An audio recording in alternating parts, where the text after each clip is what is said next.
Halo, selamat malam. Jelang berakhir masa jabatan sebagai Gubernur DKI Jakarta, Anies Baswedan mendeklarasikan diri sebagai calon presiden. Sudah mengantongi setengah sobekan tiket dari Partai Nasdem.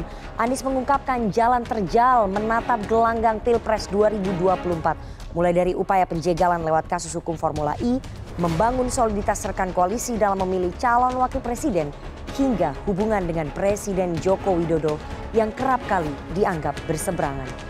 Inilah spesial hot seat pertaruhan Anies Baswedan di gelanggang 2024. Bersama saya Rifana Pratiwi akan membahasnya dalam 1,5 jam ke depan dalam Political Show.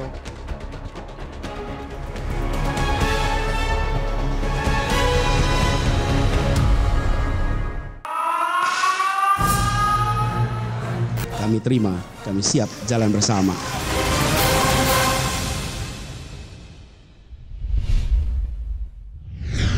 Apa kabar Pak Anies? Baik, Mbak Rifana, alhamdulillah. Terima kasih sudah meluangkan waktu berbicara politik di Political Show. Terima kasih sudah mengundang. Banyak hal yang harus kita tanyakan satu persatu, tapi sebelum saya tanya soal deklarasi Partai Nasdem tanggal 3 Oktober, saya ingin tanya karena Anda masih berstatus sebagai Gubernur DKI Jakarta sesuai dengan baju yang Anda kenakan hari ini. Ya. Pak Anies, Anda akan selesai masa jabatan pada 16 Oktober nanti sebagai Gubernur DKI Jakarta. Selama 5 tahun memimpin ibu kota, Anda sudah puas atau belum puas karena masih banyak yang belum terselesaikan? Saya mensyukuri semua. Saya mensyukuri, saya bertugas di Jakarta ini adalah salah satu penugasan yang paling memberikan kebahagiaan, paling memberikan pembelajaran. Satu, pembelajaran bagi saya sendiri. Setiap pertemuan, setiap ke lapangan, setiap berinteraksi di situ saya dapat ilmu baru. Selalu sepanjang 5 tahun ini.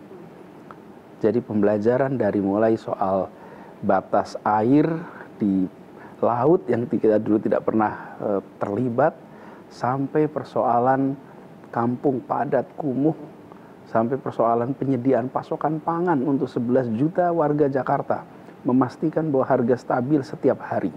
Dan itu sebenarnya ya, Nana, itu hal yang saya paling banyak pikirkan tiap hari. Bagaimana harga di tiap rumah tangga itu stabil. Kadang-kadang kan orang mikir, mungkin gubernur mikirnya tentang banjir, tentang macet. Ya itu tentu. Yang kedua, yang dikerjakan di sini itu punya efek langsung. Begitu mengambil kebijakan A, misalnya mengubah cara rekrutmen siswa di sekolah-sekolah, langsung terasa perubahannya. Begitu mengambil tentang penyediaan universal health coverage, langsung terasakan. Jadi kebahagiaan kami itu adalah setiap menyaksikan warga merasa ada rasa syukur, rasa bahagia atas kebijakan. Datang ke kelurahan, lihat panjang antrian ibu-ibu mau mengurus surat izin usaha mikro kecil. Itu kami bersyukur betul menyaksikannya. Kemudian mereka dengan punya izin IUMK itu, izin usaha mikro kecil, mereka bisa berusaha lewat online. Punya NPWP bisa online. Kenapa? Karena kita lakukan kebijakan kemarin membebaskan untuk mengambil izin di mana saja. Dan yang ketiga, ini adalah sebuah tanggung jawab yang berinteraksi langsung dengan orang. Ketika saya bekerja di kementerian, sesungguhnya banyaknya bekerja hasilnya paper. Kebijakan, kertas-kertas kerja. I was dealing with paper, not people. Okay? Sekarang dengan orang. Dengan orang yang sesungguhnya. Ibu yang bicara, Pak, anak saya prestasinya bagus, gak ada biaya. Pak, kami punya ide membuat pengerasan jalan. Pak, kami punya gagasan untuk membuat signage. Orang semua itu. Nah, saya menikmati tugas ini sebagai amanah yang besar saya terima dari warga Jakarta, tapi juga sebuah amanah yang mengizinkan saya untuk bekerja bersama dengan warga Jakarta, berinteraksi dekat, yang kalau kita hitung waktunya, nah itu Senin Sabtu, Minggu, rasanya kayak Jumat kedua, Jumat ketiga, karena nggak ada habisnya. Tidak ada habisnya, tetapi tidak melelahkan, tidak melelahkan. Itulah ketika saya ditanya puas tidak, saya bersyukur, saya merasa bahagia, saya merasa dapat keberkahan untuk bisa mengurus Jakarta 5 tahun terakhir ini. Jadi lebih enak jadi gubernur DKI, jadi dosen atau jadi menteri? Oh, saya menikmati Gubernur DKI Lebih Jakarta. enak jadi Gubernur DKI ya? Ya, di sini saya merasakan betul betapa yang dikerjakan berdampak, betapa apa yang masalah yang dihadapi langsung kita bisa selesaikan, dan saya mengalami proses pembelajaran yang lengkap. Karena Jakarta ini semua urusan ada. Semua urusan ada. Jadi saya merami dari mulai perlindungan perempuan disabilitas, sampai persoalan gedung pencakar langit. Dan ini, Nana bayangin, rapat, satu topik, misalnya tadi perlindungan perempuan, selesai rapat itu pindah soal tata ruang. Langsung tata ruang. Terus kemudian pindah lagi soal pendidikan. Jadi kalau ditanya paling dari semua yang pernah saya jalani, bertugas sebagai gubernur di Jakarta ini adalah pengalaman yang paling mengesankan, paling membahagiakan, dan mudah-mudahan memberikan manfaat bagi semua. Soal memberikan manfaat, pada saat Anda maju pada Pilgub DKI 2017 ada janji kampanye, 23 janji kampanye Anies Baswedan. Dari 23 janji kampanye sudah berapa persen yang menurut Pak Anies sudah terrealisasikan? Ya, jadi kami membuat janji itu betul 23, urut semua. Kemudian janji-janji itu konkret. Kenapa? Karena itu evidence-based promises. Jadi janjinya itu dibuat dengan melihat kondisi di Jakarta. Dari kondisi Jakarta kemudian diterjemahkan dalam bentuk janji. Jadi bukan dari awang-awang tuh. Karena evidence-based, maka alhamdulillah kita bisa menjalaninya. Nah, kita bersyukur ada yang sudah tuntas 100%, ada yang masih harus diteruskan. Tapi kita juga menemukan hal baru yang tidak dijanjikan dan kita kerjakan. Jadi mau harus diselesaikan. Kita kerjakan. Jadi hal yang dulu tidak dijanjikan tapi kita kerjakan. Dan misalnya ya, kita mengerjakan kemarin di Jakarta ini, warga Jakarta merindukan stadion sudah bertahun-tahun. The Jack itu dijanjikan stadion sudah lama sekali. Dan itu salah satu janji kami. Dan alhamdulillah itu terlaksana sebagai contoh. Kemudian bicara tentang universal health coverage yang tadi saya sampaikan. Sekarang alhamdulillah 99% lebih penduduk Jakarta itu tercover dengan asuransi. Dan itu artinya, dan itu terjadi tahun 2018 ya. Kami bertugas bulan Oktober. Tahun itu juga kami tingkatkan dari 73% menjadi 99%. Dan itu artinya kita ngeluarin uang 1,3 atau 1,4 triliun untuk menjamin. Jadi janji-janji itu, lalu ada sebagian janji ini yang tidak kelihatan barangnya. Contoh, penataan keuangan yang baik menjadi WTP. Itu kan nggak kelihatan fotonya tuh, tapi tata kelolanya diperbaiki. Kemudian sakit, penilaian kinerja dengan ukuran yang baik. Jadi kami itu bekerja bukan hanya untuk hal-hal yang monumental, yang satuan-satuannya bisa dilihat, tapi termasuk perbaikan sistem yang dijanjikan itu juga dituntaskan. Nah, tapi pemerintahan itu adalah proses yang ada continuity. Kita membuat sebuah langkah menunaikan janji, sesudah itu nanti akan muncul ekspektasi baru. Ekspektasi baru itu menimbulkan masalah baru. Karena ekspektasi kan penyebab masalah. Ini kenyataan, ekspektasi. Oke, ada masalah, yuk ditambah selesaikan. Jadi kami melihat alhamdulillah, kami bersyukur. Sempurna tentu tidak, bisa dicari kanan kiri. Tapi kami bersyukur itu bisa tuntas. Beberapa hasil kerja Bapak yang terlihat nyata itu melanjutkan program pejabat sebelumnya, melanjutkan program gubernur sebelumnya. Kalau kita lihat biasanya Pak, pejabat itu enggan melanjutkan program pendahulunya karena ada egosentris di situ. Tapi Bapak mau melanjutkan program gubernur sebelumnya, kenapa? Anda mau lakukan itu? Iya, dulu saya di luar pemerintahan. Saya sering lihat pemerintahan. Kenapa sih orang ini pada nggak menerusin program sebelumnya? Dan saya merasa, kan sebagai warga kita ingin continuity.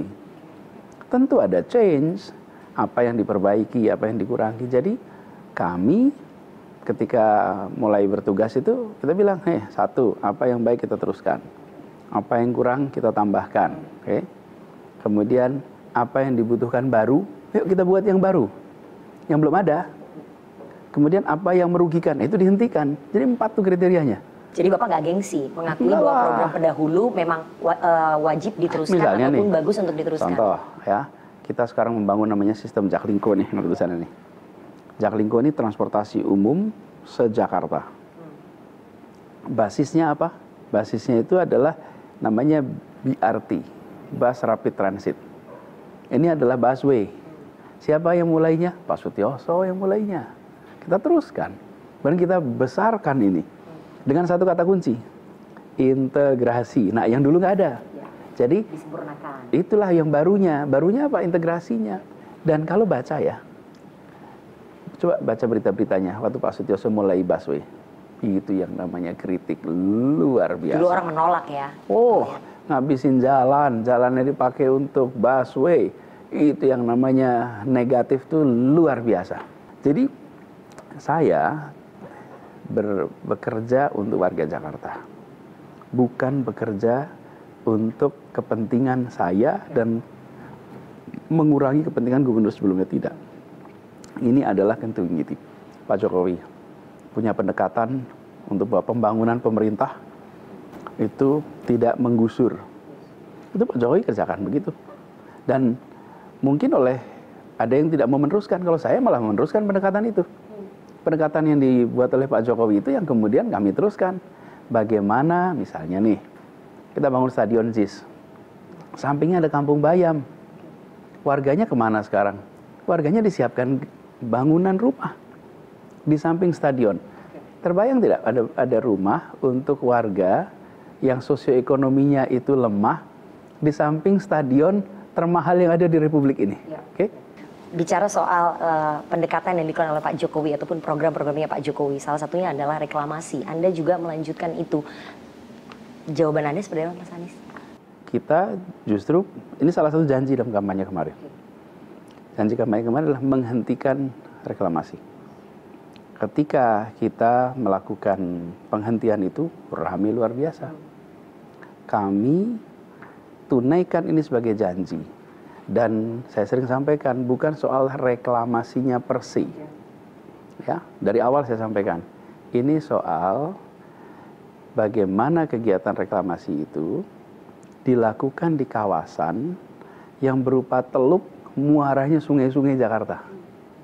Sehingga air dari sungai, ini pantai ini, air itu sampai ke pantai, ke tepi pantai. Kemudian setelah ada reklamasi, dia diperpanjang. Itu akan terjadi backwater. Kami laksanakan itu.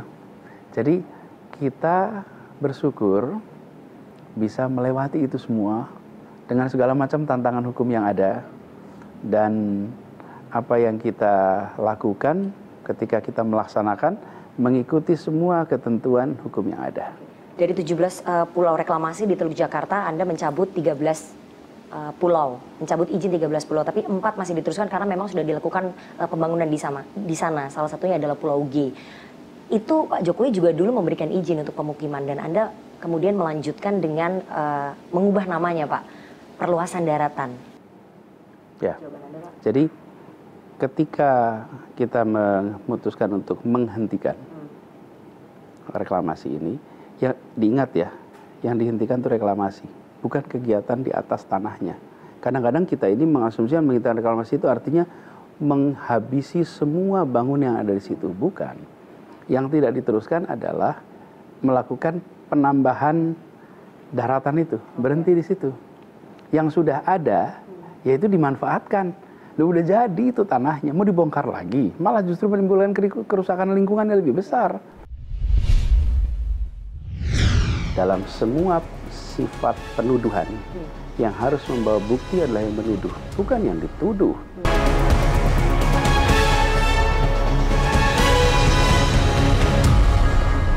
Salah satu kerja nyatanya Pak Anies Baswedan yang diwujudkan dalam program kampanye itu adalah menyelenggarakan pesta olahraga. Ya. Salah satunya adalah Formula E. Formula E ini Pak menuai pujian, tapi di sisi lain menuai kritikan dan ditarik ke kasus hukum. Tanggapan Anda? Ini adalah sebuah event yang sukses sekali. Event di Jakarta ditonton lebih dari 13 juta orang. Terbesar dalam sejarah Formula E. Sekarang saya bisa mengatakan itu karena pakai fakta. Kalau saya ditanya tahun lalu, itu adalah visi, bukan fakta. Karena ini fakta.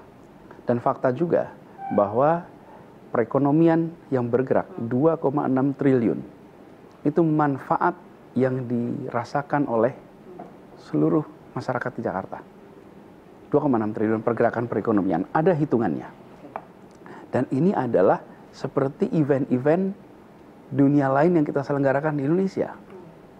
Jadi, ketika kita mengatakan sebuah event itu baik atau tidak, jangan tanya siapa penyelenggaranya. Kalau saya suka penyelenggaranya, saya bilang baik. Kalau saya tidak suka pada penyelenggaranya, saya bilang jelek. Ini bukan soal Formula E. Bukan siapa yang berinisiatif. Dan ini tentang Republik Indonesia. Bagaimana nama Indonesia muncul di dunia. Bagaimana nama Jakarta muncul di dunia. Dan efek dari pergerakan perekonomiannya nyata. Jadi ketika kita menyelenggarakan Formula E ini baru dari awal memang sudah rame. Tapi ya Nana, saya sih bersyukur sekali. Saya ini terima kasih sekali dengan gelombang sosmed yang mengkritik. Itulah tim PR kami yang gratis. Benar-benar gratis. Orang karena mengkritik, penasaran, jadi akhirnya nonton. Terima kasih sekali. Publisitas gratis ya Pak? Oh, gratis. Jadi dari mulai program-program kita, apakah Jaklingko, apakah itu, kami bersyukur betul dengan buzzer-buzzer itu. Betul-betul memberikan faedah yang tak terkira selama 5 tahun ini. Karena mereka lah menjadi semacam brand ambassador kita yang mengkampanyekan program kita secara luas. Walaupun nuansanya kritik, tapi apa? Saya mempercayai warga Indonesia mengedepankan akal sehat, mengedepankan objektivitas. Jadi ketika mendengar informasi, ya kalau dikatakan sekali dua kali, barangkali mereka kemudian dianggap benar. Tapi lama-lama mereka akan lihat, dan itulah yang terjadi di Jakarta. Jadi ketika sampai pada Formula E, angka-angka objektifnya terlihat di situ. Anda sangat bangga dengan pencapaian Formula E, apa yang dilakukan oleh Pemprov DKI ini sukses besar di Formula E, tapi di sisi lain kemudian nama Anda ditarik, bahkan Anda diperiksa oleh KPK. Anda nggak menyesal sudah menggelar pesta olahraga yang sangat besar, kemudian Anda diperiksa oleh KPK, Anda nggak nyesel Pak Anies? Karena saya bersyukur bahwa program ini adalah program yang ada di dalam APBD kita, dan sebagai gubernur yang mendapatkan amanat atas perintah undang-undang untuk melaksanakan APBD, itu terlaksana dengan baik. Formula E itu bukan programnya Pak Gubernur. Formula E itu adalah programnya Pemprov DKI Jakarta. Dan gubernur dan seluruh jajarannya bertugas melaksanakan program itu. Jadi ketika kemudian rame-rame membicarakan, kita melaksanakan program, siapa yang usul? Benar, yang usul dari pemerintah, dari sisi eksekutif. Tapi disepakati oleh semua. Bahwa ada orang-orang yang dulu menyepakati, kemudian dia membalikkan pikirannya, kemudian dia tidak konsisten dengan pikirannya, bahkan mengkhianati yang dia katakan, itu adalah pertanggungjawaban dia pada dirinya, pada Tuhannya, dan jelaskan pada anak cucunya. Itu maksudnya siapa itu? DPRD yang tanda tangan? Siapapun itu. Oke. Karena ada orang-orang yang mendukung, ada orang-orang, kalau tidak nggak akan jadi tuh. Tapi bagi saya, ini adalah sebuah amanat yang ditetapkan oleh Perda, yang ditetapkan oleh pemerintah provinsi, dan kami bersyukur amanat itu bisa dilaksanakan dengan baik, bahkan membawa nama baik Jakarta, ketemu dengan semua orang-orang yang terlibat dalam urusan balap mobil. Semua mengatakan ini adalah salah satu exposure terbesar, terbaik bagi Jakarta. Tapi program yang Anda banggakan itu ya, program Formula E itu dipakai untuk menjegal Anda dalam Pilpres 2024. Pak Anies nggak merasa?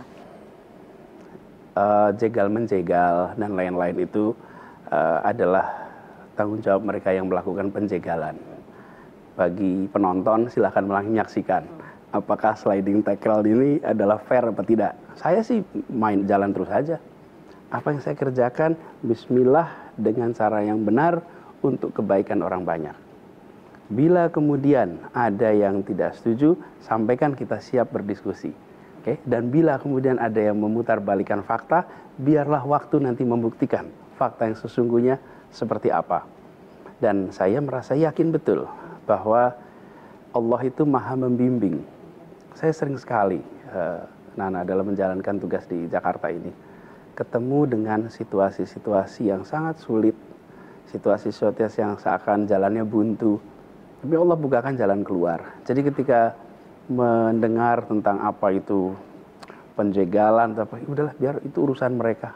Urusan saya adalah menjalankan dengan cara benar, menjalankan dengan cara yang baik untuk kemaslahatan orang banyak. Biarkan nanti saya pertanggungjawabkan kepada Allah, kepada diri saya dan pada anak-anak saya. Dalam laporan koran Tempo disebut bahwa ada upaya untuk mentersangkakan Anda untuk menaikkan status dari penyelidikan ke penyidikan dalam kasus Formula E. Anda pasti sudah dengar kan Pak Anies? Anda melihat kecewa nggak sih? Karena kan Anda dulu termasuk orang yang sangat aktif di internal KPK, memberikan banyak masukan kepada KPK, tapi sekarang kondisinya berbalik. Orang-orang yang ada di KPK sedang berupaya untuk mentersangkakan Anda. Ya, benar bahwa saya memang selalu membantu tugas KPK. Sejak saya masih bertugas sebagai rektor, kami menetapkan mata kuliah anti korupsi sebagai mata kuliah wajib, MKDU, mata kuliah dasar umum, yang semua mahasiswa harus ambil. Dan satu-satunya universitas di dunia yang mewajibkan mata kuliah anti korupsi. Kemudian ketika KPK membutuhkan komite etik, saya siap tugas komite etik. Bahkan saya ketua komite etik. Kemudian ketika ada tim 8, saya tugas tim 8. Kemudian ketika bertugas di Jakarta, kami bikin KPK Ibu Kota untuk mencegah itu. Dan sekarang saya pun masih yakin bahwa KPK bekerja profesional. KPK adalah lembaga terhormat yang memiliki tugas menjaga integritas. Dan mereka, saya yakin di dalam itu punya perasaan ini nama baik institusi, nama baik Indonesia. Sehingga saya yakin bahwa mereka bekerja secara profesional. Mereka menemukan banyak sekali laporan. Di Indonesia ini siapa saja bisa melaporkan siapa saja. Dan KPK pasti akan memproses itu sesuai dengan semua prosedur, sesuai dengan ketentuan. Meskipun ada intervensi politik di situ. Saya yakin KPK itu sanggup untuk menghadapi intervensi politik dari manapun. Karena nature-nya ini adalah lembaga penegakan hukum. Dan saya yakin KPK sampai sekarang masih bisa bertahan untuk menjalankan setiap langkahnya secara profesional. Tapi ada yang mengatakan bahwa ada invisible hand yang ingin menjegal Anda dalam kontestasi Pilpres 2024, Pak Anies. Sebagai politisi, saya harus bilang politisi, boleh nggak saya bilang politisi? Memang saya berada di wilayah politik. Oke, Anda berada di wilayah politik, berarti Anda adalah politisi. Sebagai politisi, Anda merasakan itu, ada invisible hand yang ingin menjegal Anda untuk maju dalam kontestasi Pilpres? Gini, invisible itu berarti tidak terlihat ya? Iya. Saya katakan yang terlihat saja. Gitu. Yang terlihat berarti ada yang ingin menjegal. Yang terlihat saya nggak melihat apa-apa. Oke, yang saya kerjakan saat ini, misalnya begini, kalau kemudian ada kritik di sosmed, ada ini, saya nggak kemudian berkesimpulan, wah ini ada yang menggerakkan di belakang. Tidak. Setiap warga negara memiliki hak untuk menilai. Saya tidak bisa mengatur perasaan orang, pikiran orang. Oke, sebagai pemerintah apalagi, kami hanya bisa mengatur tindakan, nggak bisa ngatur pikiran dan perasaan. Jadi ketika sampai pada apakah ada invisible hand atau tidak, biarlah nanti sejarah yang akan membuktikan. Karena hari ini kita yang sedang menjalani ini, jalanin aja dah. Yang penting kita jalani dengan cara yang benar. Mau ada invisible hand, mau tidak ada, itu bukan urusan saya secara langsung. Anda bisa pastikan nggak dalam wawancara kita ini bahwa tidak ada Rp1 pun yang mengalir ke kantong Anies Baswedan ataupun ke jajaran Pemprov DKI dari proyek Formula E dan tidak ada pelanggaran maladministrasi yang dilakukan oleh Anies Baswedan dan juga Pemprov DKI dalam kasus Formula E. Anda bisa jamin itu Pak Anies? Ya, begini, dalam semua sifat penuduhan yang harus membawa bukti adalah yang menuduh, bukan yang dituduh. Di mana-mana itu kalau Anda menuduh Anda bawa bukti. Habis energi semua orang kalau semua orang yang dituduh harus bawa bukti. Habis energi kita. Jadi yang harus bawa bukti adalah yang menuduh. Kalau Anda tidak bisa membuktikan tuduhannya, tidak bisa membawa bukti, ya batalin tuduhan itu. Jadi kalau Anda bisa seorang membuat tweet, ini ngambil uang sekian, bawa dong buktinya. Kalau Anda tidak bawa buktinya, jangan. Kalau tidak, semua orang kita bisa terima 10 tuduhan. Kita habis energinya membantahi semua. Gini, saya jalan saja. Bismillah, tawakal Allah. Bila Anda mengatakan saya ambil uang habis saya tunjukkan. Bila tidak ada buktinya, maka tuduhan Anda batal. Jangan dibalik. Setiap orang yang dituduh harus memberikan pembuktian. Tapi saya tidak pernah terima. Dan memang ini adalah sebuah proyek untuk Indonesia yang kita berurusan dengan lembaga internasional yang memiliki reputasi, dan jangan membayangkan mereka beroperasi di negeri yang accountingnya masih bermasalah. Mereka itu beroperasi di negara yang aturan pembukuan, apalagi kalau sudah masuk ke dalam stock market, mereka tuh punya peraturan yang sangat ketat. Tentu di sana juga masih ada korupsi, tapi jangan dibayangkan seperti ini proyek-proyek yang serba mudah untuk hengki-pengki. No, ini angka besar, ini nilainya besar, ini adalah reputasinya tinggi. Karena itulah kita jaga governance-nya dengan baik dari awal. Buat Nana tahu ya, semua rapat kita ada rekamannya. Semua rapat kita. Jadi bisa dibuktikan ya Pak? Bukan hanya bisa dibuktikan, artinya nggak ada yang ditutup-tutupi. Kalau rapat itu ada yang tutup-tutupi, nggak usah pakai rekaman. Nggak usah. Gitu. Tapi kalau nanti ada yang memaksakan, invisible hand kemudian memaksakan bahwa statusnya harus naik ke penyidikan, dari penyelidikan, dan Anda harus bertanggung jawab sebagai orang yang kemudian memegang proyek Formula E. Bagaimana? Kalau tidak ada pelanggaran, ya tidak ada yang bisa dipaksakan. Anda meyakini tidak akan ada pemaksaan saya itu? Saya meyakini bahwa semua yang berada di KPK itu akan bekerja sesuai dengan aturan yang ada. Dan saya yakin mereka ini orang-orang berintegritas. Karena itu mereka bawa nama KPK. Jadi ada batas di mana segala macam tekanan itu, apapun tekanan itu, akan terhenti ketika integritas itu terjaga. Dan saya percaya itu ada. Jadi Anda masih percaya dengan banyaknya orang yang berintegritas di KPK dan bekerja berdasarkan bukti dan fakta ya? Dan saya juga tidak tahu apakah memang ada itu atau itu dongeng, saya nggak tahu juga. Oke, waktu yang akan menjawab. Exactly. Time will tell. Tapi saya ingin tanya Pak Anies, Anda merasa tidak sih menjadi tokoh yang tidak direstui kekuasaan untuk maju dalam Pilpres 2024?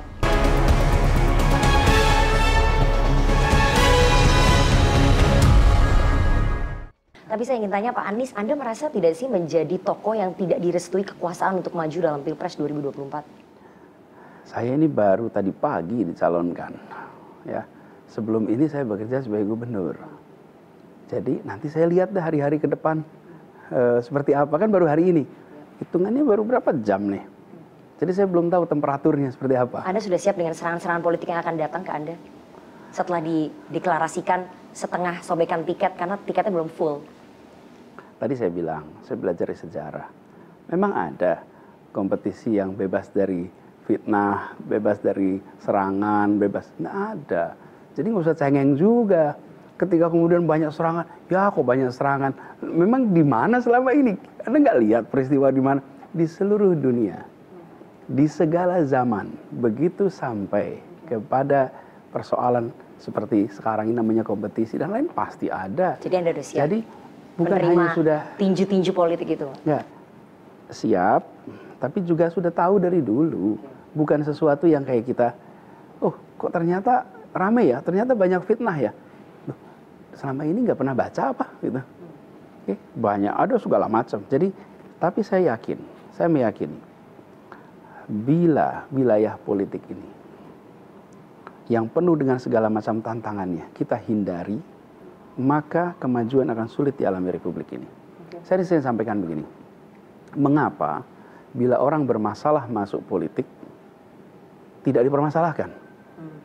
Mengapa ketika orang tak bermasalah masuk politik malah dipermasalahkan? Oke?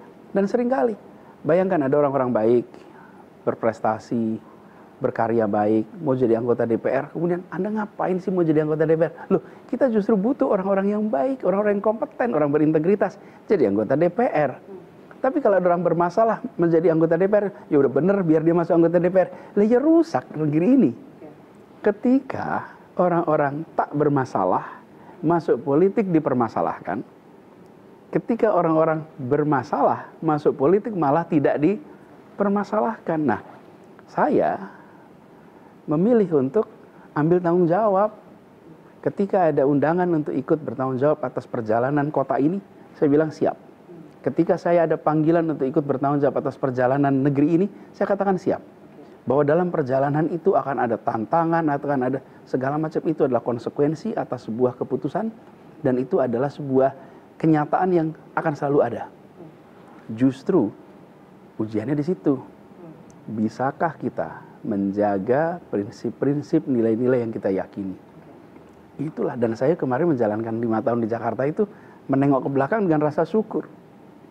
Tantangannya tidak kecil, tapi saya syukuri karena insya Allah tata kelola yang benar dipegang, aturan main yang benar dipegang, dilaksanakan. Jadi melihat ke depan dengan sekarang ada undangan untuk itu, saya melihat bagi saya restu dari Allah, ridho dari Allah yang paling penting.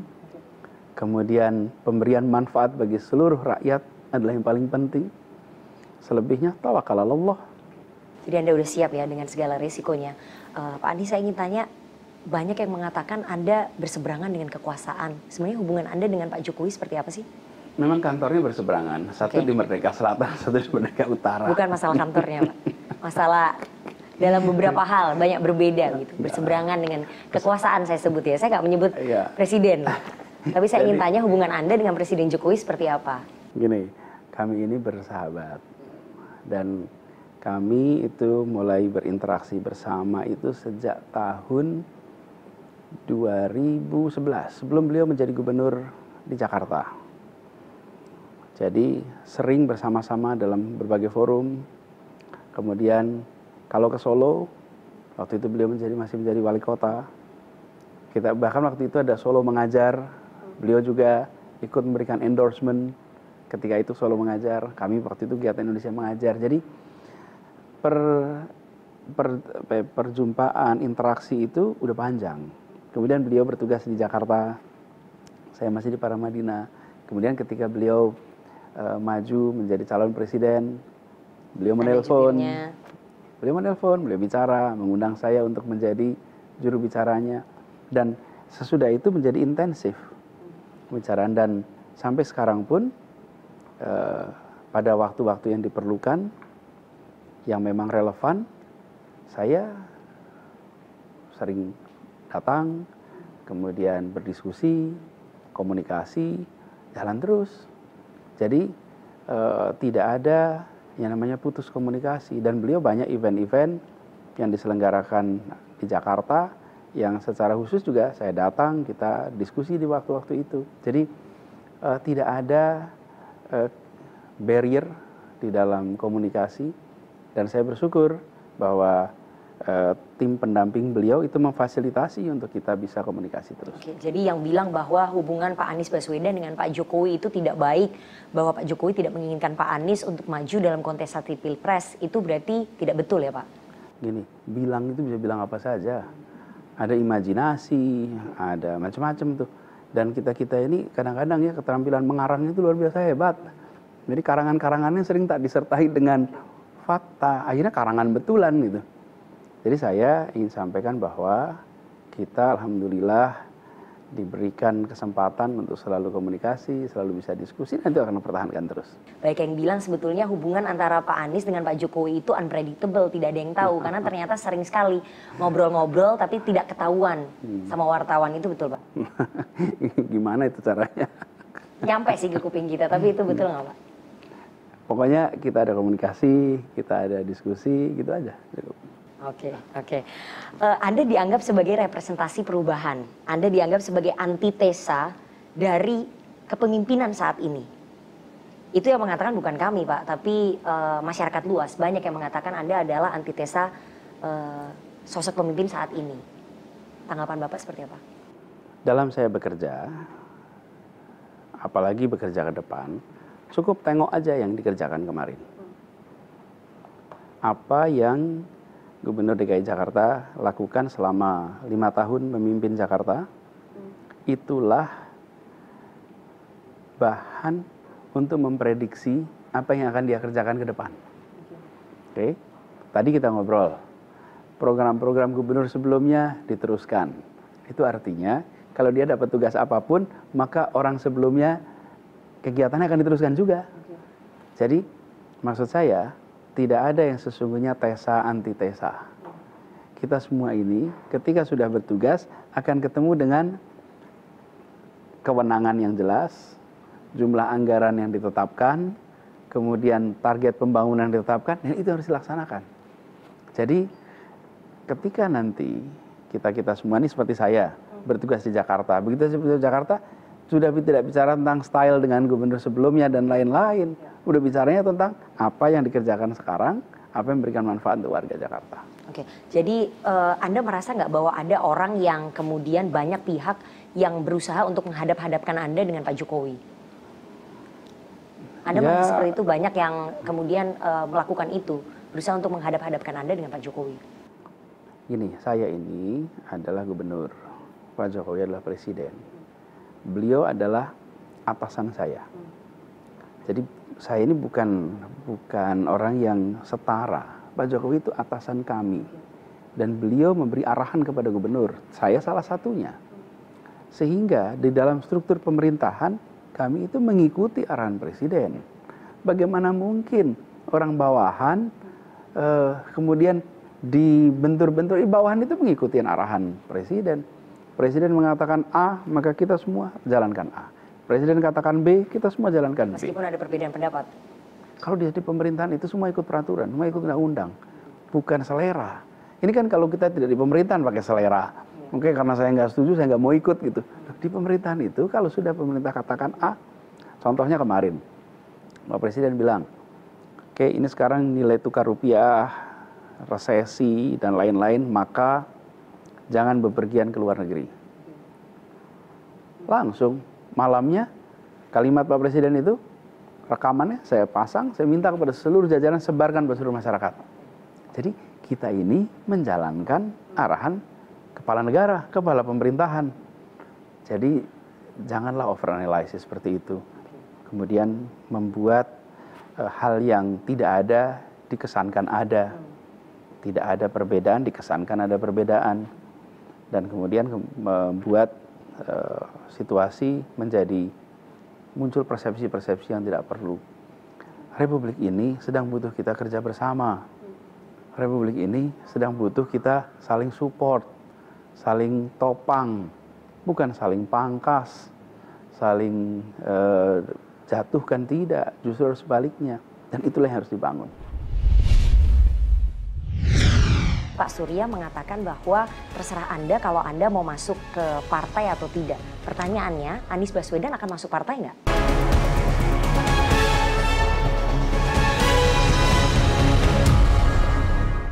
Saya mau masuk ke dalam kontestasi Pilpres. Karena tadi kita sudah bicara soal pencapaian Anda di DKI, kemudian kasus, hubungan Anda dengan kekuasaan, ini yang paling penting masa depan, kontestasi Pilpres, karena menatap masa depan.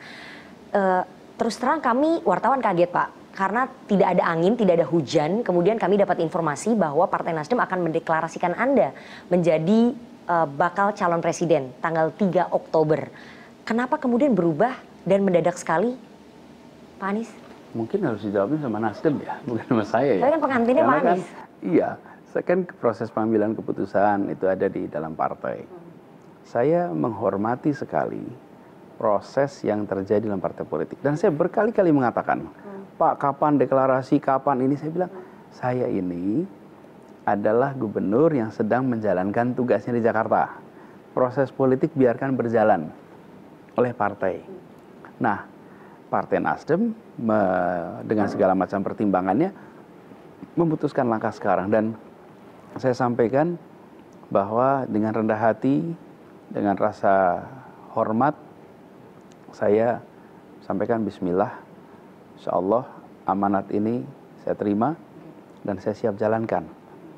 Tetapi detail prosesnya dan lain-lain itu proses internal dalam partai. Dan mereka mengabarkan saya ketika sudah keputusannya final, bukan? Anda kabarnya baru tahu hari Minggu. Tanggal 2 Oktober siang Anda datang ke DPP Partai Nasdem Gondang Dia dan bertemu dengan Pak Surya hanya setengah jam saja. Di situ Anda diberitahu bahwa Nasdem akan mendeklarasikan Anda, itu betul? Lengkap betul informasi. Nggak, kita pengen tahu background ya, meskipun sudah ada deklarasinya, tapi kami harus tahu. Betul nggak Pak? Betul. Jadi dalam waktu setengah jam itu Pak Surya meminta kesediaan Anda untuk menjadi calon presiden. Sebentar. Okay. Ya. Setengah jam itu kan hari Minggu ya, gitu. Tapi kalau diskusi kan ya bukan setengah jam itu saja kan. Tapi finalnya dari Minggu. Selama ini kan juga kita berinteraksi. Saya pun berinteraksi dengan para pemimpin partai lain. Para tokoh-tokoh partai berdiskusi, bertukar pikiran. Itu berjalan terus selama ini. Jadi saya menaruh hormat kepada Pak Surya Paloh. Karena beliau secara konsisten memilih berani untuk mengataskan kepentingan negara, kepentingan republik di atas kepentingan lain-lain. Bagaimana beliau memberikan ruang kepada anak-anak bangsa siapapun, dari manapun. Dan itu bukan hanya kejadian sekarang. Cobalah lihat pemilihan gubernur di mana-mana, pemilihan bupati di mana-mana. Itu sikap dari Pak Surya Paloh itu adalah sikap siapa yang baik, yuk didukung, beliau yang membiayai. Banyak contoh kasusnya, Nana juga dengar pasti kasus-kasus itu. Jadi sikap inilah yang kemudian beliau bawa ketika menghadapi situasi menjelang 24. Jadi saya merasa terhormat dan saya juga sampaikan rasa hormat saya pada Pak Surya Paloh karena beliau konsisten di dalam mengedepankan prinsip kenegarawanan, prinsip kebangsaan, prinsip kesetaraan di dalam mengambil keputusan-keputusan. Mempercepat deklarasi Anda sebagai bakal calon presiden itu adalah bentuk perisai Partai Nasdem karena berkejaran waktu dengan KPK, dengan kasus yang sedang ditangani di KPK, kasus Formula E. Memang betul seperti itu, Pak Anies? Saya rasa pertimbangannya lebih kepada waktu saja ya. Toh mereka sudah menetapkan 3 nama sejak bulan Juni. Jadi gini nah, kalau misalnya penetapan nama itu baru minggu lalu, terus minggu ini ditetapkan 1 nama, mungkin itu prematur. Tapi ini sudah ditetapkan sejak bulan Juni ada 3 nama, lalu berujung kepada 1, itu bagian dari proses menurut saya wajar. Anda sudah telepon ataupun berkomunikasi dengan Demokrat dan juga PKS sebelum Anda kemudian menerima pinangan dari Partai Nasdem? Kan begini, percakapan itu jalan terus dengan semuanya. Jadi, dan setahu saya, Partai Nasdem juga berkomunikasi kok dengan semuanya. Tidak ada yang tidak tahu. Istilahnya itu symmetric information, kesetaraan informasi. Jadi, partai-partai yang tahu. Dan tiap-tiap partai punya mekanismenya. Karena itu kita hormati mekanisme tiap-tiap partai di dalam mengambil keputusan final untuk hal yang sangat besar. Sosok cawapres yang Anda inginkan nanti seperti apa sih, Pak Anies? Saya pikir habis tanggal 16 Oktober aja ya. Itu belum ada pandangan. Sosoknya begini, seperti apa? Kalau saya bayangkan ya, seperti yang kemarin tugas di Jakarta juga, adalah orang yang bisa bekerja bersama dengan baik, saling topang, saling isi, dan menjadi mitra dalam arti yang sesungguhnya. Saya harus duduk untuk mereview lagi, melihat apa saja yang menjadi bahan-bahan pertimbangan, dan walaupun oleh Pak Surya Paloh, oleh Nasdem disampaikan bahwa urusan penentuan diserahkan sepenuhnya kepada capres. Anda percaya nggak bahwa partai nggak akan cawe-cawe soal nama cawapres yang akan dipilih begitu? Menurut saya adalah hak dari partai-partai politik untuk mengusulkan nama. Adalah hak dari organisasi manapun untuk mengusulkan nama. Tidak ada yang salah. Kalau ada ketua RT mengusulin, Pak, usulnya nggak ada yang ngelarang juga. Jadi kita juga ngelarang. Tapi menurut saya yang penting adalah siapa yang mengambil keputusan akhir. Itulah yang kunci. Tentang usulan kan boleh dari mana saja. Tetapi kenyataan bahwa keputusan final diserahkan pada capres, itulah yang tadi saya sebut sebagai sikap kenegarawanan. Terakhir Pak, saya harus tanya, tadi Pak Surya mengatakan bahwa terserah Anda kalau Anda mau masuk ke partai atau tidak. Pertanyaannya, Anies Baswedan akan masuk partai nggak? Ini lagi-lagi sikap kenegarawanan nih dari Bang Surya. Dan itu memang jawaban yang benar. Tapi Pak Anies sendiri? Jawaban yang benar. Begini, saya terus lihat. Beliau mengatakan tidak mengharuskan, tapi juga tidak mau melarang. Oke? Kan ada yang bilang gini, saya tidak meminta untuk masuk. saya tidak mengharuskan untuk masuk. Oke. Ini beliau mengatakan tidak mengharuskan masuk dan tidak melarang untuk masuk. Jadi sekarang ini saya jalani dulu tugas ini sekarang. Saya sedang dapat tugas untuk menjadi calon presiden. Tapi saya bilang tadi, saya ini masih tugas di Jakarta, Pak, sampai 16. Izinkan sampai 16 itu saya full masih terus ngurus Jakarta. Tidak saya berpikir tentang cawapres, tidak berpikir tentang partai-partai yang lain, tidak. Nanti aja dulu. Izinkan saya tetap fokus di Jakarta. Dan deal, oke. Pokoknya sampai 16 Oktober, saya masih terus menjalankan tugas sebagai gubernur, dan segala urusan yang terkait dengan pemilihan presiden tahun 2024 akan diselenggarakan pada tempo sesudah 16 Oktober. Oke, jadi 16 Oktober kita ketemu lagi untuk bertanya ke Pak Anies kriteria cawapres seperti apa, kemudian warna partai ataupun jaket warna partai yang akan dipilih itu seperti apa warnanya. Kasih waktu dikit. Jadi setelah tanggal 16 akan terjawab banyak teka-teki ya tentang perjalanan politik seorang Anies Baswedan. Terima kasih Pak Anies Baswedan, Gubernur DKI Jakarta, sudah menjawab banyak sekali pertanyaan yang ada di publik yang sudah kita suarakan. Semoga perjalanan politiknya ke depan lancar. Tadi Anda katakan bahwa tantangannya semakin banyak dan semoga Anda bisa melalui berbagai macam tantangan itu. Terima kasih sekali atas waktunya kepada CNN Indonesia Political Show, Pak Anies. Sama-sama. Terima kasih. Terima kasih.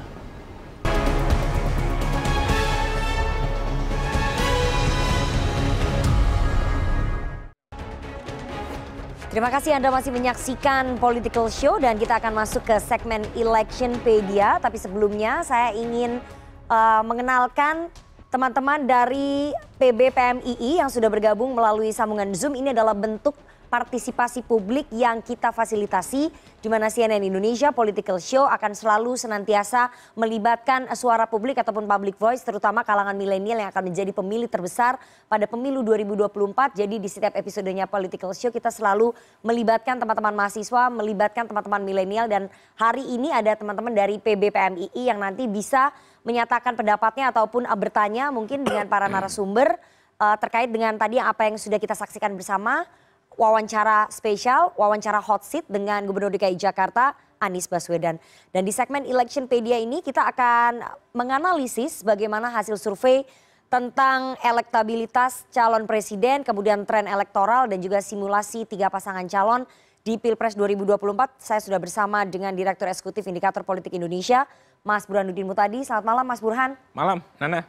Terima kasih sudah hadir di studio. Tadi kita sudah sama-sama mendengar wawancara khusus hot seat dari Pak Anies Baswedan. Kita ingin lihat secara statistik bagaimana Anies Baswedan berada di survei. Secara angka statistik ini bagaimana? Ini hasil surveinya Indikator Politik yang baru saja dirilis tanggal 18 sampai 22 September kemarin. Di lapangan tanggal 13 sampai tanggal 20 September. Oke, 13 sampai 20. Tapi baru saja dirilis ya. Tanggal 2, betul. Oke, tanggal 2 Oktober. Jadi ini fresh from the oven. Kita akan lihat sama-sama. Simulasi 10 nama calon presiden 2024, hasil survei dari Indikator Politik Indonesia 13 sampai 20 September 2022. Silahkan ya, ini Mas Burhan. Simulasi 10 nama dan dari 10 nama yang kita tanyakan kepada responden, 1.220 responden di seluruh Indonesia, margin of error 2,9%, itu kita dapatkan estimasi Anies Baswedan di peringkat ketiga 17,7%. Nah, Anies Baswedan ini selisihnya dengan Pak Prabowo Subianto itu tidak signifikan. Karena dalam margin of error 2,9% plus minus. Tetapi selisih dengan Ganjar Pranowo itu signifikan. Nah, tetapi poin saya adalah kalau kita lihat data ini itu praktis tidak ada calon satupun yang dominan. Karena tidak ada yang bisa mendapatkan 50% plus 1. Artinya kemungkinan kalau kita andaikan pemilu presiden diadakan hari ini, itu kemungkinan ada 2 putaran. Karena tidak ada yang mencapai 50% plus 1. Kalau kita lihat ya, ini kan namanya banyak sekali. Ada 10 nama. Ganjar Pranowo 30, Prabowo Subianto 22, Anies Baswedan 17,7. Ini tren elektoralnya Anies Baswedan cenderung naik atau cenderung turun? Kita akan lihat di slide berikutnya. Slide berikutnya ya. Ada tren elektoral 3 nama besar capres. Betul, jadi kita punya sebenarnya 10 nama juga kita punya trennya, tetapi yang kita capture hari ini adalah 3 nama di layar ya, top 3. Nah, kita lihat di situ misalnya suara yang warna kuning itu adalah tren elektoral buat Pak Prabowo Subianto. Itu naik turun, tetapi kalau kita tarik dibanding 2 tahun lalu itu sedikit turun. Ya. Sementara untuk Anies Baswedan itu trennya naik tapi landai. Jadi dari 15,3% sempat turun, kemudian naik terakhir kurang lebih antara 19 sampai 18%. Nah, itu yang paling ujung sebelah kanan. Nah, yang warna merah adalah Ganjar Pranowo, konsisten naik. Nah, pertanyaannya kenapa Anies Baswedan itu naiknya terlalu landai, sementara Pak Prabowo turun tetapi tidak terlalu tajam. Nah, salah satu penyebabnya adalah 2 calon ini, Pak Prabowo dengan Anies Baswedan, itu memperebutkan kolam pemilih yang sama. Itu pemilih yang ada di kelompok pemilihnya kanan. sama ya. Betul. Nah, sementara Ganjar Pranowo itu bermain di ladang sendiri yang membuat dirinya relatif lebih leluasa dan nggak ada kompetitor di ceruk pemilihnya Ganjar Pranowo. Jadi pendukung Pak Jokowi itu cenderung diperebutkan sendiri oleh Pak Ganjar. Sementara pendukung Pak Prabowo di 2019 itu terpecah bukan hanya ke Anies Baswedan tapi juga ke Ridwan Kamil, kemudian ke Sandiaga Uno. Jadi ada banyak pemain di kolam pemilih di mana Mas Anies Baswedan sedang bertarung di sana. Kalau kemudian Ganjar Pranowo tidak dapat tiket, kita andaikan ya Mas, kalau misalnya Ganjar Pranowo tidak dapat tiket, yang dapat tiket hanya Prabowo Subianto dengan Anies Baswedan, kira-kira suara elektoral 30% ini nanti akan berpencar kemana Mas? Memang tidak mengerucut ke satu nama, gitu ya. Kita juga punya simulasi head to head. Nah, per hari ini memang Pak Prabowo sedikit lebih unggul dibanding Anies Baswedan kalau dalam simulasi head to head diandekan Ganjar Pranowo tidak maju. Tetapi selisihnya tidak signifikan. Artinya Anies Baswedan masih punya peluang untuk mengalahkan Pak Prabowo meskipun per hari ini masih kalah. Kenapa? Karena Anies itu baru dikenal 90%, sementara Pak Prabowo udah dikenal 100%. Kalau misalnya semua pemilih kenal Anies, demikian juga kenal Pak Prabowo, kemungkinan suara Pak Prabowo yang agak turun. Sementara Anies cenderung naik.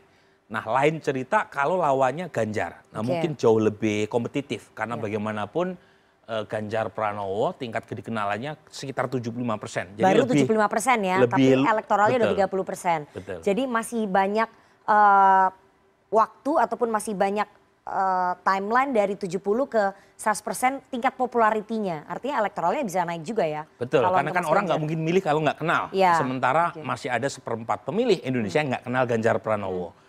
Nah, Anies Baswedan 90%, artinya tinggal 10% warga yang tidak kenal. Nah, kenapa Pak Prabowo dikenal hampir seluruh masyarakat Indonesia? Udah 2 kali nyalon presiden. Anies Baswedan pernah nyalon di Pilkada Jakarta, itu pilkada lokal rasa nasional. Nah, karenanya coverage dan exposure-nya kuat buat Pak Anies. Sementara Ganjar Pranowo itu kan pilkadanya sangat lokal. Jadi kalau kemudian sekarang dapat 75%, menurut saya cukup lumayan untuk ukuran kepala daerah. Mungkin panggung pandemi kemarin yang membuat exposure Ganjar agak naik ya. Tetapi overall 3 calon ini punya tingkat kedikenalan yang tidak sama. Mas, ini kan kalau kita lihat ya, tren elektoralnya Anies Baswedan ini yang warna hijau dari 15,3 kemudian turun 12,7 naik perlahan Juni dan ini September. Padahal kan ini sudah mau masa berakhirnya. Harusnya dia bisa memanen apa yang sudah dia lakukan di DKI Jakarta pada bulan September. Karena kan Oktober dia sudah purna tugas, sudah selesai. Harusnya kan bisa diselebrasi apa yang sudah dia lakukan. Tapi kenapa malah angkanya turun ya Mas? Nah, salah satunya karena tadi pemain di ceruk sebelah kanan terlalu banyak. Jangan lupa 2 atau 3 bulan terakhir itu ada satu nama yang elektabilitasnya pernah menyentuh 2 digit, double digit. Namanya Ridwan Kamil. Dan siapa yang dirugikan?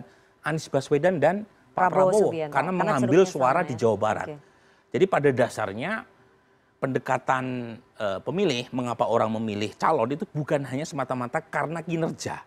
Tapi ada aspek lain, ada aspek model sosiologis, kesamaan agama, kesamaan etnik, kemudian yang kedua adalah aspek yang mungkin berkaitan dengan emosional. Nah, emosi ini seringkali berkaitan hal-hal yang tidak berkaitan dengan masalah kinerja. Jadi kalau kita lihat di situ memang Ganjar lebih diuntungkan karena pemain di sebelah kirinya kurang. Jadi lagi-lagi kita perlu menunggu lebih jauh karena ini kan peta berdasarkan September sebelum Anies Baswedan dideklarasikan sebagai Jadi capres. kita nggak tahu apakah Jadi kita tidak tahu apakah atau naik, biasa apakah aja. turun, ataukah stagnan. Ya, stagnan. Kita tidak tahu, wallahu alam gitu. Oke, kita lihat kalau tadi kita sudah lihat tren simulasi dan juga elektoral, kita lihat kalau dipasang-pasangkan. Kalau simulasi berpasangan. Slide berikutnya. Simulasi 3 pasangan yang sudah dibuat oleh indikator. Ini menarik sekali. Mas Burhan kayaknya udah meneropong berdasarkan informasi-informasi ini yang informasi politik ya. Oke. Lagi-lagi ini berdasarkan apa yang berkembang, baik di media atau di elit. Jadi mengapa Hovifah? Karena Anies Baswedan kurang di Jawa Timur. Dan sangat kurang di Jawa Tengah. Jadi Hovifah Indar Parawangsa itu secara elektoral itu dianggap punya potensi untuk menambal kekurangan elektoral Anies Baswedan, terutama di Jawa Tengah dan Jawa Timur. Yang kedua adalah kekurangan dukungan di segmen pemilih NU. Hovifah adalah Ketua Muslimat NU. Ya. Yang ketiga mungkin punya efek dari sisi gender karena beliau perempuan. Tapi kalau kita tanya di sini, itu Anies Baswedan kalau berpasangan sama Hovifah dapat 24,8%.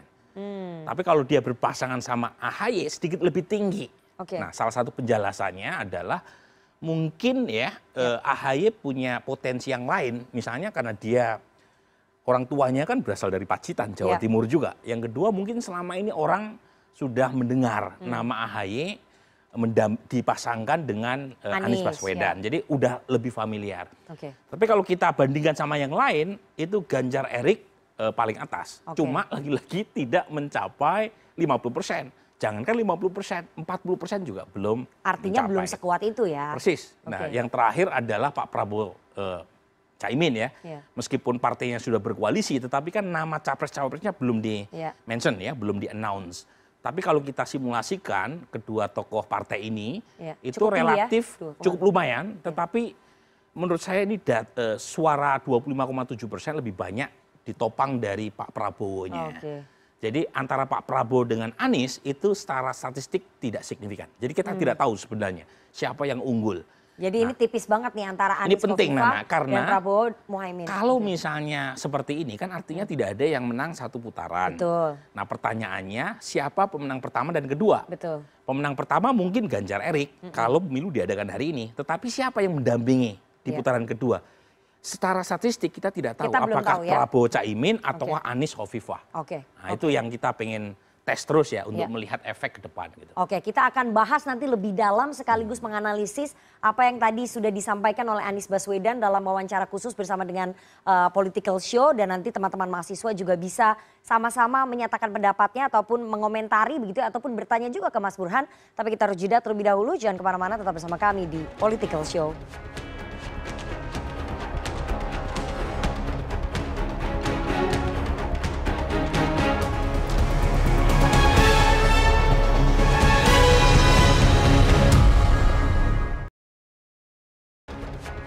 Terima kasih Anda masih menyaksikan Political Show. Kalau tadi kita sudah mendengarkan jawaban dari Anies Baswedan tentang beragam hal, terutama kesiapan yang menata Pilpres 2024 dan kontroversi politik yang menghadang.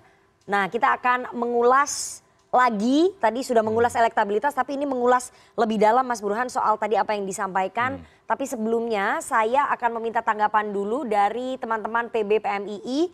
Sudah ada Sekjen Pengurus Besar Pergerakan Mahasiswa Islam Indonesia atau PBPMII dan juga Ketua Bidang OKP PBPMII.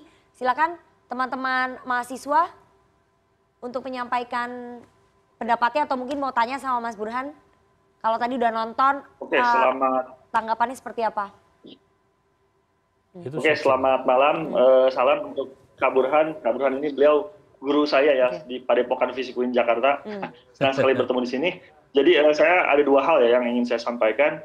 Yang pertama saya melihat sejauh ini bahwa anak muda itu masih dijadikan komoditas dalam kontestasi politik. Ia tidak disertakan dalam misalkan pembentukan platform maupun eksekusi kebijakan. Sebagai contoh misalkan ada 3 isu yang kami sangat concern. Yang pertama misalkan isu perubahan lingkungan. Yang kedua mengenai isu korupsi, yang ketiga mengenai misalkan keamanan data pribadi. Ketiga isu ini saya kira masih sangat jauh dari harapan generasi sekarang. Nah, platform-platform ini saya melihat di antara para kandidat ya yang selama ini digaungkan itu belum secara tegas muncul gitu. Jadi saya melihat bahwa anak muda ini masih dijadikan hanya sebagai satu segmen yang harus di-capture, bukan sebagai entitas yang harus dilibatkan dalam proses kontestasi politik. Nah, yang kedua yang saya ingin tanyakan ke Kak Burhan adalah dalam riset Kak Burhan, adakah pembelahan Islam kanan dan ya Islam, segmen Islam dan nasionalis pada generasi Z dan milenial gitu, atau pemilih muda ini satu karakter tertentu yang khas gitu. Jadi apakah berlaku tidak di kalangan milenial itu pembelahan political cleavage mainstream politik pembelahan Islam, kanan ataupun kanan tengah atau nasionalis. Oke. Satu lagi, silakan dipersingkat, Yogi. Oke, selamat malam semuanya. Selamat malam Bang Burhan dan kawan-kawan sekalian. Terima kasih. Tadi udah dibahas soal anak muda ya, soal peran anak muda. Saya kira saya tidak akan masuk di ruang situ karena nanti tinggal bisa dielaborasi sama Pak Burhan. Tapi saya akan masuk di soal Pak Anies karena dari tadi kita lihat video Pak Anies tapi belum dibahas ini soal tanggapan Pak Burhan ke video yang tadi ditampilkan. Setelah ini karena saya kira dengan diambilnya kemudian Pak Anies oleh Nasdem menjadi calon presiden juga di situ tentu ada bacaan-bacaan tersendiri. Mungkinkah dari sekian gelar yang dimiliki Pak Anies dan sekian pengalaman itu ada hak di belakang Haji Anies Baswedan itu menjadi lebih penting daripada gelar-gelar setelahnya. Saya mau ngomong bahwa terkadang identitas politik itu masih ada ternyata. Seperti misalkan itu bisa dihubungkan bagaimana hubungannya dengan wacana yang dikeluarkan oleh Pak LBP misalkan. Kalau nggak orang Jawa bukan Islam, jangan harap deh jadi presiden, kira-kira kan gitu. Nah, dari kepentingan dari gelar di belakang nama dan setelah sebelumnya itu mana yang lebih penting? Saya kira di Indonesia ini masih yang belakang, soal hajinya, bukan soal PHD-nya. Oke. Nah, gitu kira-kira. Ya. Terima kasih teman-teman dari PBPMII. Saya mau langsung silakan Mas Burhan ditanggapi tadi. Pertama mungkin yang soal Pak Aniesnya dulu, nanti baru yang soal keterlibatan anak muda. Dari Yogi dan Rafsanjani ya. Dari Yogi berkaitan dengan figur Pak Anies Baswedan, kalau kita belah dari mana dukungan kepada Anies Baswedan berasal, memang sebagian besar adalah mereka yang pernah memilih Pak Prabowo 2019. Dan kalau kita tanya, itu umumnya mereka yang dari sisi sikap tidak puas terhadap kinerja Pak Jokowi. Kalau dari sisi wilayah, umumnya datang dari Banten, sebagian DKI, kemudian Jawa Barat, dan Sumatera. Itu jadi, kekuatan elektoralnya ya. Jadi artinya identitas politik memang masih ada. Dan itu yang menjelaskan mengapa pula Ganjar Pranowo kuatnya di Jawa Tengah. 70% warga Jawa Tengah memilih Ganjar Pranowo. Kemudian sebagian dari Jawa Timur. Artinya faktor pembelahan politik lama yang kita kenal dalam politik aliran dulu tahun 55-an itu hidup kembali terutama di 2 pilpres terakhir. Nah, itu yang pertama. Nah, kaitannya dengan Rafsan tadi, apakah anak muda masih terbelah juga dari sisi identitas politik? Masih. Ya. Tetapi memang yang menarik kalau dari sisi isu itu udah mulai bergeser. Jadi kita punya survei, kita bandingkan antara survei anak muda dengan survei populasi umum. Anak muda ini kan menurut BPS, hasil sensus 2020, generasi Z, mereka yang lahir tahun 97 sampai 2012, itu total 75 juta. Itu ekuivalen dengan sekitar 27%. Generasi Z. Sementara generasi milenial didefinisikan mereka yang lahir dari tahun 81 sampai 1996 itu sekitar 69,9 juta. Itu ekuivalen dengan kurang lebih sekitar 25,8%. Jadi total milenial dengan generasi Z itu 53%. Besar sekali. Untuk 2024 ya. Persis. 2024. Cuma menjadi problem adalah mereka seringkali menjadi objek untuk meraih suara tetapi tidak dilibatkan. Tadi Rafsanjani mengatakan demikian. Padahal isunya itu berbeda sekali. Nah, kalau kita bandingkan dengan populasi umum. Kalau populasi umum, top 3 itu isunya berkaitan dengan ekonomi. Soal kenaikan harga kebutuhan pokok, soal mengatasi kemiskinan.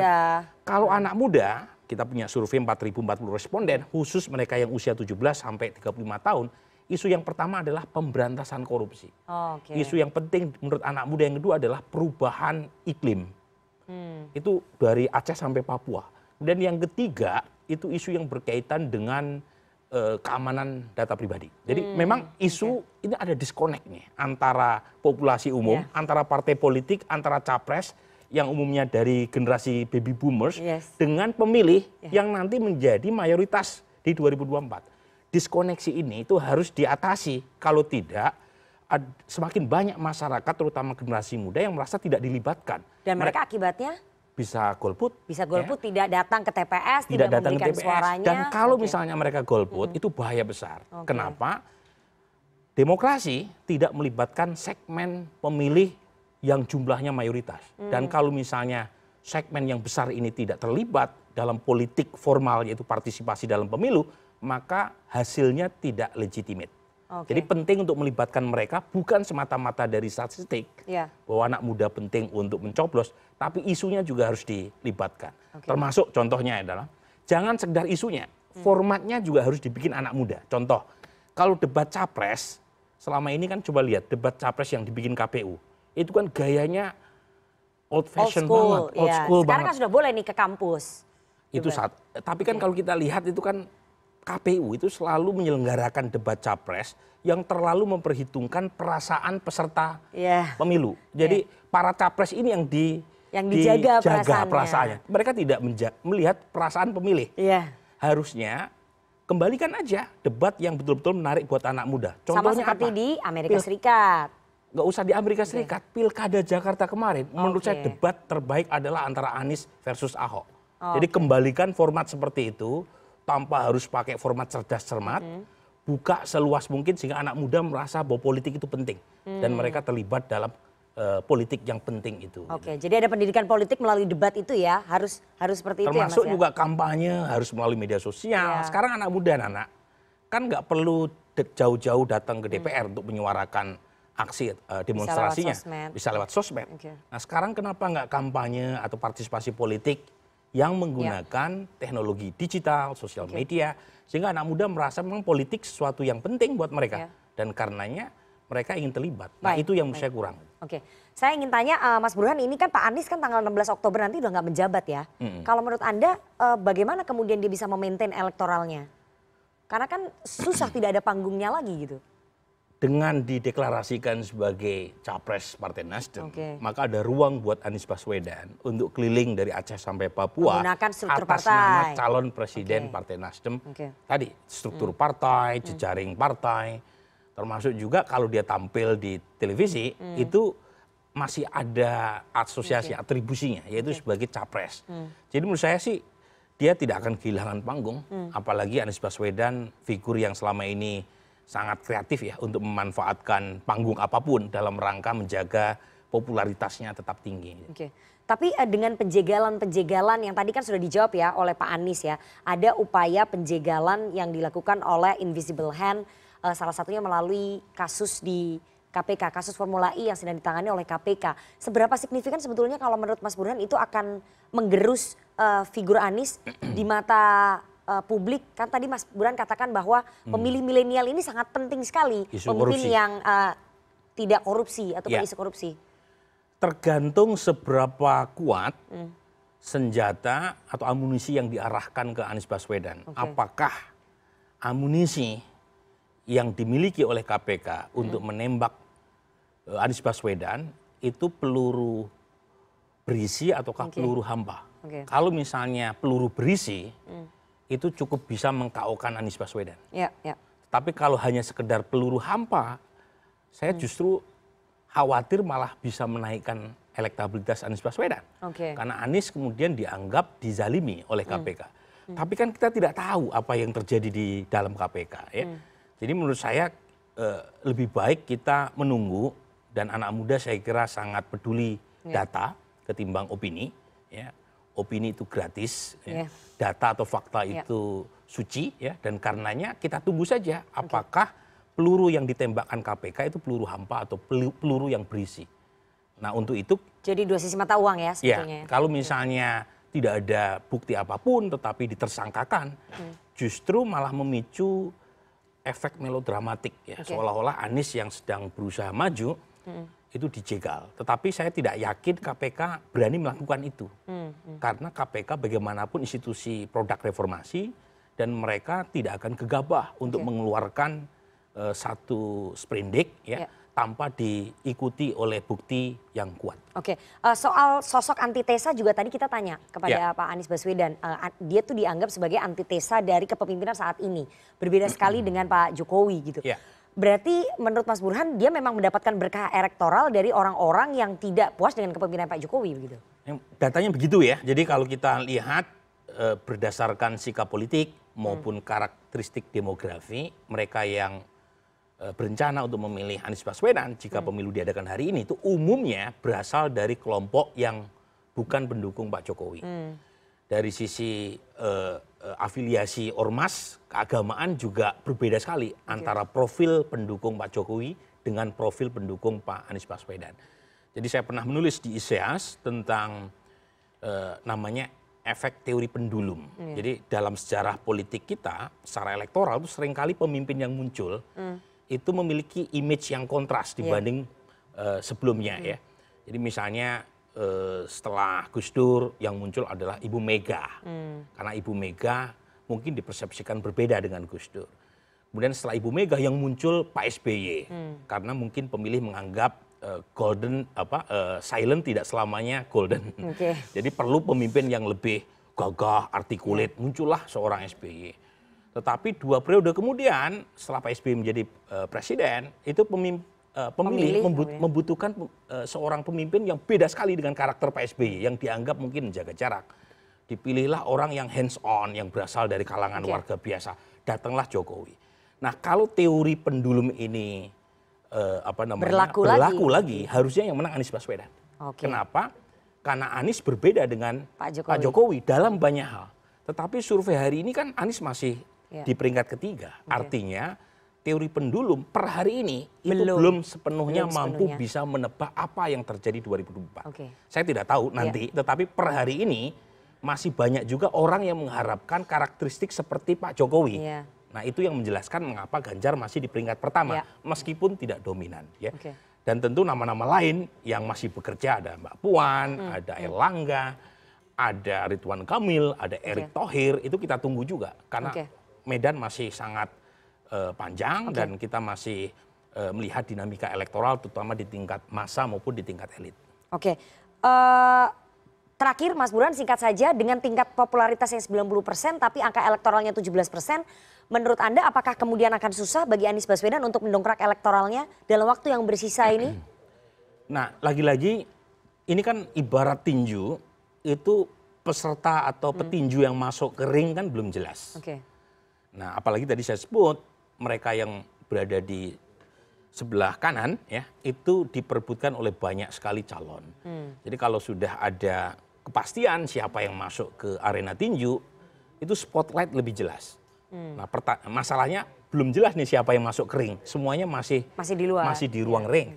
Jadi kalau misalnya kita lihat sampai minimal pendaftaran capres tahun depan, kemungkinan besar 3 nama ini ya itu akan saling ini, tetapi tidak ada yang dominan sekali lagi. Jadi belum ada yang sampai angka. Kita pengen tunggu, saya tidak ingin mendahului ya, karena bagaimanapun belum ada surveinya setelah Nasdem mendeklarasikan Anies sebagai capres, apakah mengalami kenaikan, apakah stagnasi, ataukah penurunan, itu wawahu alam bisawab. Tapi yang pasti adalah ini dinamika politiknya masih sangat cair ya.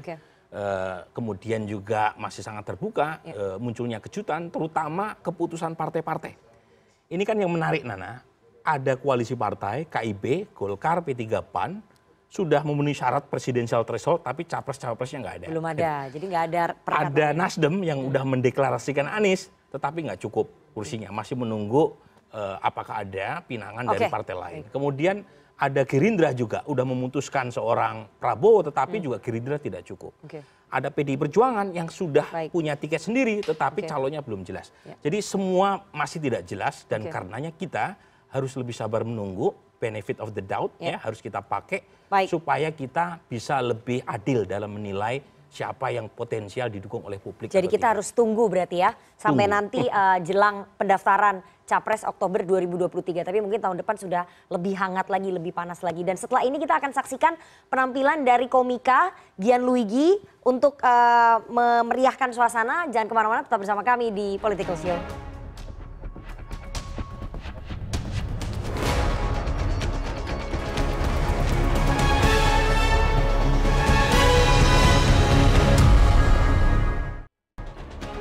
Iya, selamat malam semuanya. Selamat malam, Pak. Waduh, senang bisa bertemu Bapak. Bisa Bapak dong.